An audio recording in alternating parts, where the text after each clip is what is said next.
This is the kind of internal memo the Secret Service never wanted the public to see. And this resignation letter has shattered the illusion of loyalty at the very top. Donald Trump's most trusted protectors have reached their breaking point. Breaking news from the Department of Homeland Security confirms what insiders have been whispering for weeks. The Secret Service, the elite agency tasked with safeguarding the president's life, is on the edge of mutiny. On Tuesday, January 20th, 2026, at 3:42 p.m. Eastern, Acting Director Kimberly Cheatle, a 30-year veteran, submitted her resignation to the Secretary of Homeland Security. Her reason: irreconcilable differences with the president over the legality of the orders she was being asked to carry out. Think about the gravity of this. The head of presidential protection walking away, senior agents requesting transfers off the presidential detail, conversations inside headquarters questioning whether Trump's directives are even lawful. According to sources speaking to major outlets, agents are being told to block state law enforcement from executing court orders, to physically stop sheriffs from entering Trump properties. They are being forced to choose between their oath to protect the president and their oath to uphold the Constitution. The tension has been building for months, but the New York asset seizure crisis pushed it past the breaking point. Secret Service agents are trained to take a bullet for the president, not to obstruct justice, not to act as a personal militia in legal battles against state governments, and now they're refusing.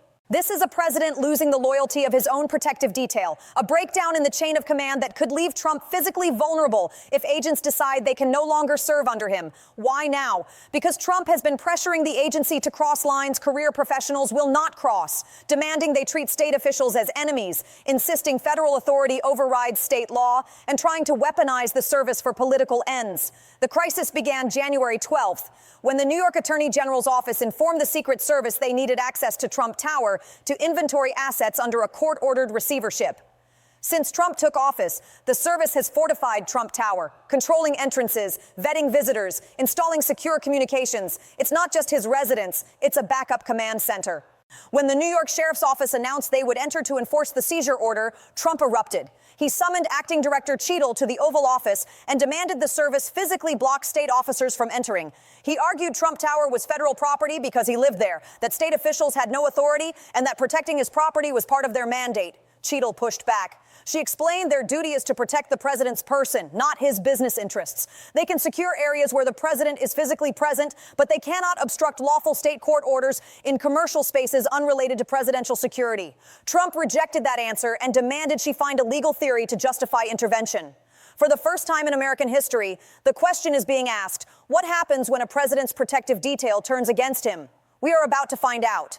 Trump pushed even harder. He floated the idea of invoking national security, claiming that state officials entering Trump Tower could compromise classified equipment. He suggested declaring the entire building a restricted federal zone. Acting Director Kimberly Cheatle refused. She told him plainly, Secret Service agents swear an oath to the Constitution, not to the president personally. If he insisted, she would resign. Trump backed down for the moment, but he didn't let go. Over the following week, he bypassed Cheatle and began approaching senior agents directly. He asked them if they would physically block sheriffs from entering. He framed it as a test of personal loyalty to him versus bureaucratic rules. Some agents reported the conversations. Others requested transfers off the presidential detail. By January 16th, Cheatle discovered Trump was going around the chain of command. She confronted him. Leaked accounts describe a heated exchange. She warned that he was undermining the agency, putting agents in impossible positions, and destroying morale. Trump lashed out, accusing her of disloyalty, claiming the service was infected by the deep state, and suggesting she should be replaced with someone who put his needs first. That weekend, January 18th, 19th, Trump retreated to Mar-a-Lago. There he met privately with former military and law enforcement figures from his informal advisory circle, not government officials, but loyalists. According to sources, Trump floated the idea of creating a private security force funded through Trump organization accounts or supporter donations. Their mission: protect Trump properties from seizure and provide a layer of security he controlled directly. When word of this plan reached Secret Service leadership, it was the breaking point. The notion of a president building a parallel security force outside government oversight was unprecedented and alarming. On Tuesday morning, Cheatle informed the Secretary of Homeland Security she was resigning. She said she could not serve a president actively undermining her agency and attempting to build his own private army. Her resignation was accepted immediately, and by afternoon, the news was public. This wasn't just a personnel change. It was a signal that the rupture between Trump and federal law enforcement was complete, and the Secret Service wasn't alone. The FBI has been resisting quietly for months. Director Christopher Wray, a Trump appointee, has clashed repeatedly with the president over demands to investigate political enemies, from New York Attorney General Letitia James to Judge Arthur Engoron. Trump insisted their actions were part of a criminal conspiracy to strip him of property rights. Wray refused, explaining the FBI investigates federal crimes, not presidential grievances. Trump has threatened to fire him multiple times, but Wray has told associates he would rather resign than weaponize the Bureau. The Department of Justice is equally strained. Trump's attorney general has tried to balance independence with loyalty, but Trump has pressed him to sue New York State, block asset seizures, and use prosecutorial power as a shield. The attorney general has resisted, walking a tightrope as the president pushes harder. The cracks are widening. What began as a dispute over Trump Tower has escalated into a full-blown revolt across multiple agencies. Trump's attorney general has authorized limited filings on narrow procedural grounds, but he has refused to transform the DOJ into Trump's personal law firm. Inside the department, career prosecutors are outraged. They see Trump's demands as a corruption of their mission. Multiple senior officials have quietly updated their resumes, preparing for possible exits. The Department of Homeland Security, which oversees the Secret Service, is also in turmoil. The secretary is trapped between loyalty to the president and the responsibility to preserve institutional integrity. With the resignation of Director Kimberly Cheadle, he faces an impossible choice. Appoint a loyalist who will follow Trump's orders and risk a mass exodus of agents, or appoint someone independent and be branded a traitor by Trump. Across the federal government, career professionals are confronting the same dilemma: obey directives that cross ethical and legal lines, or resist, resign, and leak to the press. Resistance is spreading, and Trump's ability to govern is unraveling. Operationally, the resignation of Secret Service leadership raises immediate concerns about presidential security. The agency employs roughly 3,200 special agents and 1,300 uniformed officers. The Presidential Protective Division, at about 300 elite agents, is responsible for Trump's direct protection. They are highly trained, but now demoralized and conflicted. With Cheadle gone, decades of institutional knowledge vanish. The deputy director, who would normally step in, is reportedly considering resignation as well. Without stable leadership, long-term planning, interagency coordination, and morale suffer. If agents begin resigning or requesting transfers in large numbers, the situation worsens. Recruiting and training replacements takes months. Losing even 10% of personnel would thin coverage and increase risks. Trump's answer has been to suggest hiring private contractors. That's where things turn dangerous. Private security contractors don't operate under federal law enforcement authority. They can't make arrests, they can't claim jurisdiction, and they don't swear an oath to the Constitution. They work for whoever pays them. If Trump funds them through personal or corporate accounts, their loyalty is to him, not the presidency. This creates a parallel power structure outside government oversight, something more common in authoritarian regimes than democracies. Intelligence and law enforcement officials are alarmed. The concern isn't just about Trump's properties. It's about what happens if a private force is used to intimidate political opponents, disrupt legal proceedings, or manufacture chaos that Trump can exploit. The implications are unprecedented and deeply destabilizing. Some analysts are now drawing chilling parallels, likening Trump's private security idea to the brown shirts of 1930s Germany or paramilitary groups that have propped up autocrats throughout history. Maybe those comparisons sound extreme, but they capture the level of alarm inside the national security community. Another immediate concern is coordination with local law enforcement. Traditionally, the Secret Service works hand in hand with state and local police whenever the president travels, securing motorcade routes, locking down venues, and preparing for emergencies. But if local officials believe the service is compromised or being used to obstruct lawful proceedings, that cooperation could collapse. Imagine Trump visiting a state where officials are hostile to him. If they refuse to coordinate, the president's protective envelope shrinks dramatically. That's unprecedented. The service has always been seen as apolitical and professional. Once that reputation is lost, rebuilding it is nearly impossible. Now let's turn to the constitutional implications of a president creating his own private security force. The Constitution gives the president command of the armed forces and authority over the executive branch, but those powers are not unlimited. He cannot build a personal military outside the chain of command. He cannot hire mercenaries to enforce his will. If Trump funds a private force through personal or corporate accounts, critical questions arise. Who do they report to? What legal authority do they have? Who is liable if they violate rights? If a contractor physically blocks a sheriff from executing a court order, that's obstruction of justice. Could Trump himself be criminally liable? Constitutional scholars are split. Some argue he could be prosecuted once out of office. Others say even while in office, using private security to obstruct legal proceedings could qualify as an impeachable offense. The House Judiciary Committee is reportedly exploring whether Trump's actions, pressuring federal agents and considering private contractors, amount to obstruction of justice. Drafting articles of impeachment is possible, but impeachment is slow. By the time hearings and votes happen, asset seizures will already be complete. Trump knows this. He's playing for time and chaos. There's also the legal exposure of the contractors themselves. Unlike federal agents, they have no immunity. If they interfere with law enforcement, they can be arrested and prosecuted. Legal experts predict that if Trump deploys private security and clashes occur, we'll see criminal charges. Contractors will be arrested, tried, and Trump will claim they acted under his presidential orders. This is uncharted territory. A president testing the boundaries of constitutional authority, federal loyalty, and the rule of law. The stakes are enormous, not just for Trump, but for the future of American democracy.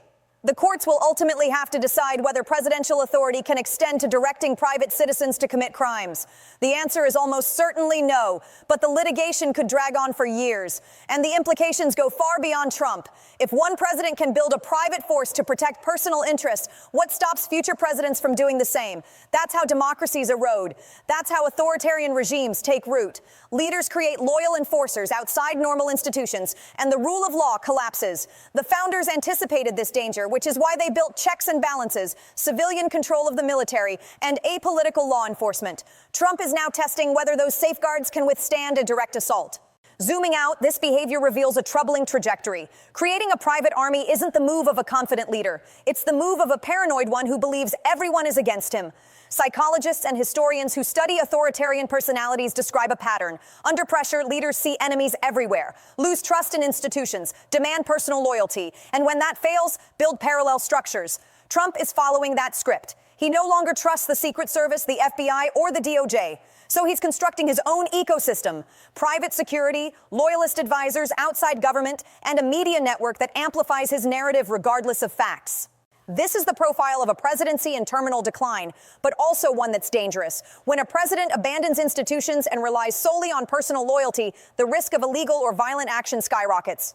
In the past, guardrails existed. Advisors who could restrain him, institutions that could say no, those guardrails are gone. He's surrounded by loyalists who encourage his worst instincts. In this environment, anything is possible. Clashes between private contractors and state law enforcement, declarations of emergency, even attempts to cling to office despite impeachment or electoral defeat.